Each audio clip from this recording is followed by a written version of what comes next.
Hello everyone, welcome to my channel. In this video I'll be showing us how to cut this simple kaftan with patterns and fringes. It's very simple. Please, if you are watching my video for the first time, please subscribe, like and share the video. So now let's get started. So we'll be folding the material with the sleeve length, that is the length you took from the middle of the neck to where you want the sleeve of the dress to be. That's the sleeve length. So for this dress now, the sleeve length is 18 inches. That is from the middle of our neck to the sleeve length is 18 inches.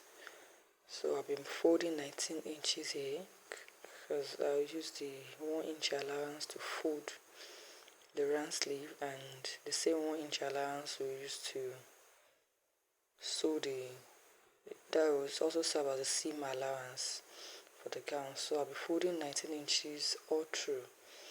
The gown length is 59, so I'll mark 59 for the length, 60 for the length. Then the wideness now is 19 inches. Okay, so I will fold it into 4 like that. The material is folded into 4.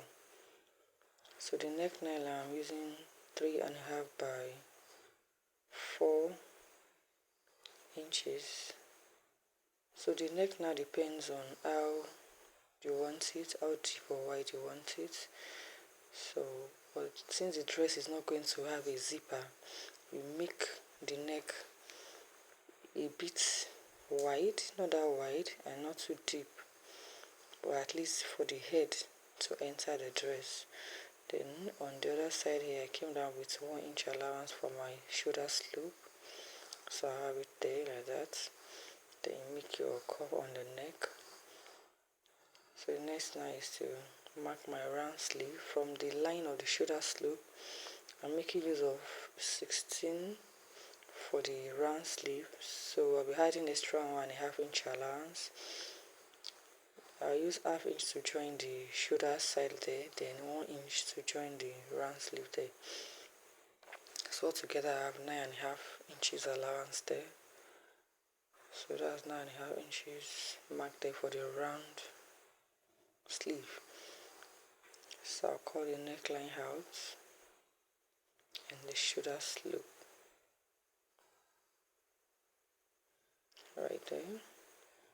Please, if you are watching my video for the first time, do well to subscribe, share and give the video a thumbs up.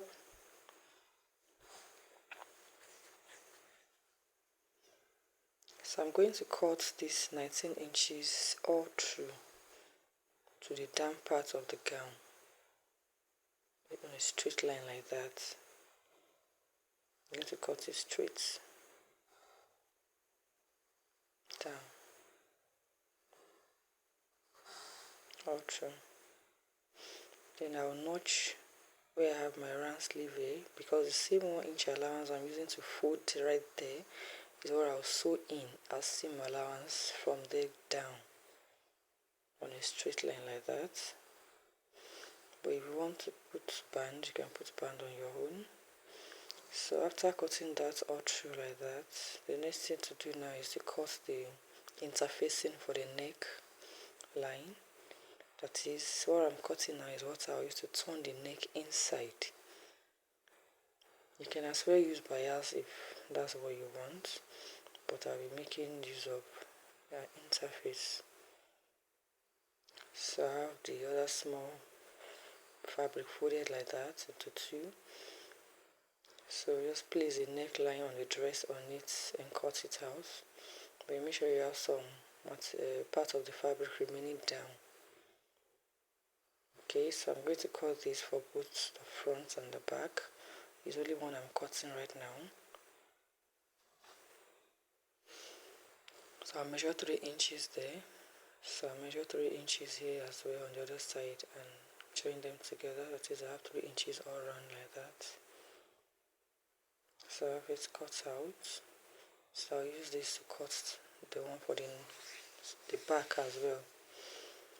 Then The fabric, you'll be using the different fabric, pieces of Ankara that you want to use. I have it cut out already. I make use of 12 inches by 12 inches. This one is not compulsory that it's 12 inches, depends on the length of the gown you are sewing. Like this now, the gown is very long. So if 12 inches is too much for you, you can as well reduce it. You can make use of 10 by 10 or 9 by 9, depends on how wide you want it. And in such a way that after placing it on the fringes, you have equal space in between them from the upper part to the down part.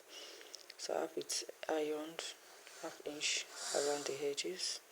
I have my fringes cut out 11 inches because the Ankara, after folding half-inch on both sides all round, you have its remaining 11 inches. So you arrange it and see how it's going to be before you sew, so that you know the distance you will leave between each of them, to have equal distance in between them, the equal space. Then make sure the pattern is at the middle of the material. So you can fold your front piece of the dress into two with an iron so that you see that middle line, and make sure the pattern is at the middle. So this is the interfaces, how you place it on the neck. You still put a gum stay on the back before you use it to turn the neck, and so your half-inch all around there. So you arrange the three patterns the way you want it to be on a straight line. Then you turn the neck of the back as well. Then place it on each other like this, and sew the shoulder line, and turn the round sleeve, and just join the two sides straight on with 1 inch, which is our allowance. So it's